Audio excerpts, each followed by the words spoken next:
안녕하세요 여러분. 조신영 변호사의 법률 이야기에 오신 것을 환영합니다. 법률사무소 약속의 조신영 변호사입니다. 오늘은 대한민국 헌법과 대통령에 대해서 알아보겠습니다. 헌법은 나라의 통치 질서에 관한 국내법입니다. 헌법은 나라의 법질서 중에서 가장 강한 효력을 가집니다. 헌법은 우선적 효력을 갖는 것이죠. 헌법의 기능은 여러 가지가 있지만 그 중에서도 중요한 것이 국가 창설적 기능과 기본권 보장 기능입니다. 헌법에 의해서 국가의 통치 구조가 정해지게 됩니다. 예를 들어 삼권 분립의 바탕을 두고 대통령과 행정각부, 국회, 법원과 헌법재판소에 관한 규정을 두고 있는 것이 바로 헌법입니다. 이처럼 헌법에 의해서 한 국가의 조직이 정해지는 것이고 헌법의 규정 내용을 보면 그 국가의 건국 이념을 알 수 있습니다. 혹여 청취자분들 중에서는 법도 생소한데 헌법은 또 무엇이냐 라고 생각하시는 분이 계실 수도 있겠습니다. 쉽게 비유하자면 최상위법, 최상위 규범이라고 생각하셔도 될 듯합니다. 국가제도를 구성하는 최상위 법이 헌법이라고 생각하시면 쉽겠습니다. 이제 오늘의 주제인 대통령에 대해서 들어가 보겠습니다. 헌법은 국가의 최고 규범으로서 대통령의 역할을 명확하게 규정하고 있습니다. 대통령의 권한과 의무를 살펴보며 그 의미와 중요성을 알아보겠습니다. 대통령은 국가의 원수이자 행정부의 수반입니다. 헌법 제66조 제1항에 따르면 대통령은 국가를 대표하고 대외적으로도 대한민국의 상징적 존재로 활동합니다. 대통령의 기본 의무는 국가의 독립, 영토 보전, 국가의 계속성과 헌법 수호입니다. 또한 조국의 평화적 통일을 위해 성실히 노력할 의무도 규정되어 있습니다. 이와 함께 대통령은 행정권을 행사하는 최고 책임자로서 국민의 자유와 복리를 증진하고 민족 문화를 발전시키기 위해 노력해야 합니다. 이는 헌법 제69조의 대통령 취임 선서에도 잘 나타나 있습니다. 그 내용을 다시 한번 상기해 보겠습니다. 대한민국 헌법 제69조. 대통령은 취임에 즈음하여 다음의 선서를 해야 한다. 나는 헌법을 준수하고 국가를 보위하며 조국의 평화적 통일과 국민의 자유와 복리의 증진 및 민족 문화의 창달에 노력하여 대통령으로서의 직책을 성실히 수행할 것을 국민 앞에 엄숙히 선서합니다.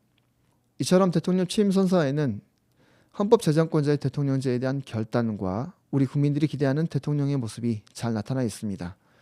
대통령의 권한 중에서 중요한 내용은 입법에 관한 권한입니다. 대통령은 법률안의 공포, 거부권 행사, 국민투표 부의 등 입법 과정에서 중요한 역할을 수행합니다. 특히 법률안에 대해 이의가 있을 경우에 제의를 요구할 수 있는 거부권은 삼권 분립 원칙 하에서 중요한 균형 장치로 작용합니다. 대통령의 법률안 거부권은 미국의 대통령제에서 행정부가 갖는 유일한 입법부 견제 수단으로 발달한 제도입니다. 우리 헌법처럼 변형된 대통령제를 채택하고 대통령에게 여러 가지 입법에 관한 권한을 부여하고 있는 경우에는 법률안 거부권까지 인정한다는 것은 역기능이 나타날 위험성도 있습니다. 최근에 우리나라에서도 대통령에 의한 거부권 행사가 많이 이루어져서 논란이 되고 있는 것을 청취자 여러분들도 잘 아실 것입니다. 이러한 논란 때문에 아마도 다음 개헌 때에는 대통령의 법률안 거부권 제도에 대해서 개헌 요구가 있을 것으로 보입니다. 외교와 국방 등 대통령의 권한에 관해서 헌법에 다양한 규정을 두고 있지만 그 중에서도 계엄에 관한 내용을 한번 살펴보겠습니다. 헌법 제77조입니다. 헌법 제77조 제1항 대통령은 전시, 사변 또는 이에 준하는 국가 비상사태에 있어서 병력으로서 군사상의 필요에 응하거나 공공의 안녕 질서를 유지할 필요가 있을 때에는 법률이 정하는 바에 의하여 계엄을 선포할 수 있다. 제2항 계엄은 비상계엄과 경비계엄으로 한다. 제3항 비상계엄이 선포된 때에는 법률이 정하는 바에 의하여 영장제도, 언론, 출판, 집회, 결사의 자유, 정부나 법원의 권한에 관하여 특별한 조치를 할 수 있다. 제4항 계엄을 선포한 때에는 대통령은 지체 없이 국회에 통고하여야 한다. 제5항 국회가 제적 의원 과반수의 찬성으로 계엄의 해제를 요구한 때에는 대통령은 이를 해제하여야 한다. 뉴스로 접해서 다들 어느 정도는 알고 계시겠지만 대통령의 계엄 선포와 그 해제에 관한 규정이 법에 의해서 이루어진 것이고 구체적으로 헌법 제77조에 규정되어 있다는 점을 알고 계시면 상식에 도움이 될 듯합니다. 대통령의 임기에 대해서도 헌법은 대통령의 임기를 5년으로 정하고 있고 중임을 금지하고 있습니다. 이는 권력의 독점과 남용을 방지하기 위한 장치로서 민주주의의 중요한 원칙 중 하나입니다. 또한 대통령은 내란이나 외환의 죄를 제외하고는 재직 중 형사소추를 받지 않습니다. 이는 대통령의 직무를 안정적으로 수행할 수 있도록 보장하기 위한 규정입니다. 여기서 내란죄란 폭동에 의하여 국가의 존립과 헌법 질서를 위태롭게 하는 범죄, 즉 국토를 참전하거나 국헌을 문란할 목적으로 폭동함으로써 성립하는 범죄입니다. 그리고 외환죄란 외국으로 하여금 자기 나라에 무력 행사나 적대적인 행위를 하게 하거나 적국의 이익을 제공하여 국가의 안전을 위태롭게 하는 범죄를 말합니다. 대한민국 헌법에서 정하는 대통령의 권한과 의무는 단순히 직무 수행을 위한 규정이 아닙니다.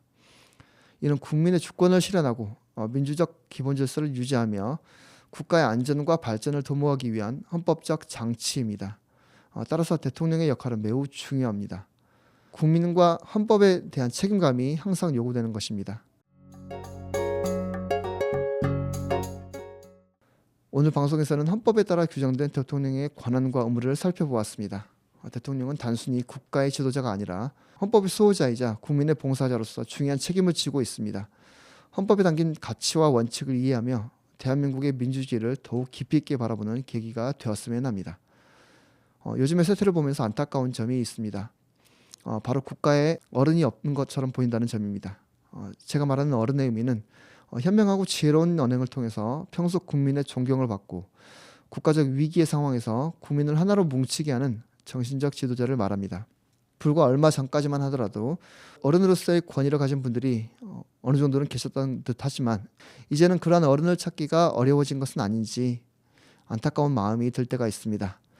국민적 역량을 모아서 경제적, 정치적, 외교적 어려움을 극복해 나갔으면 하는 바람이 간절합니다. 다툼과 분열의 시대에 화해와 통합의 정신을 통해 국민적 역량을 하나로 모을 수 있는 지도자, 국민으로부터 사랑과 존경을 받는 지도자, 이러한 지도자가 나타나기를 소망하면서 오늘 방송을 마칩니다. 이상 법률사무소 약속의 조신영 변호사였습니다. 청취해 주셔서 감사합니다.